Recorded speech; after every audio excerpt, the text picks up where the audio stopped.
రాష్ట్రపతి ద్రౌపది ముర్ము కేంద్ర బడ్జెట్ సమావేశాలకు మరోసారి సాంప్రదాయ గుర్రపు బగ్గిని వినియోగించారు. ఇటీవల గణతంత్ర దినోత్సవానికి కూడా ద్రౌపది ముర్ము ఇందులోనే వచ్చిన విషయం తెలిసిందే. రాష్ట్రపతి భవన్ నుంచి పార్లమెంటుకు చేరుకున్న ఈ బగ్గీకి సంబంధించిన వీడియో సామాజిక మాధ్యమాల్లో వైరల్ అవుతుండగా ఈ బగ్గీ కథేంటని నెటిజన్లు సెర్చ్ చేస్తున్నారు. ఈ బగ్గీని బ్రిటిష్ కాలంలో భారత వైస్రాయ్ వాడేవారు. భారత్, పాకిస్తాన్ విడిపోయిన సమయంలో దీనికోసం ఇరు దేశాలు టాస్ వేయటంతో ఇండియా విజయం సాధించింది. అప్పట్లో ఇండియాకు చెందిన కల్నల్ ఠాకూర్ గోవింద్ సింగ్, పాక్కు చెందిన సబ్జాదా యాకూబ్ ఖాన్ ఈ టాస్ వేశారు. అప్పటి నుంచి ఈ బగ్గీ భారత్ సొంతమైంది. 1984 గణతంత్ర వేడుకల వరకు దీన్ని రాష్ట్రపతి వినియోగించగా, మాజీ ప్రధాని ఇందిరాగాంధీ హత్య అనంతరం భద్రతా కారణాల వల్ల దీని వినియోగాన్ని ఆపేశారు.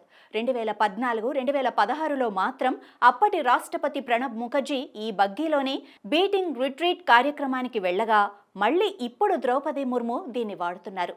6 గుర్రాలు ఉండే ఈ బగ్గీకి బంగారు పోత పూసిన అంచులు, ఎరుపు వెల్వెట్ ఇంటీరియర్తో పాటు అశోక చక్రాన్ని కలిగి ఉంటుంది.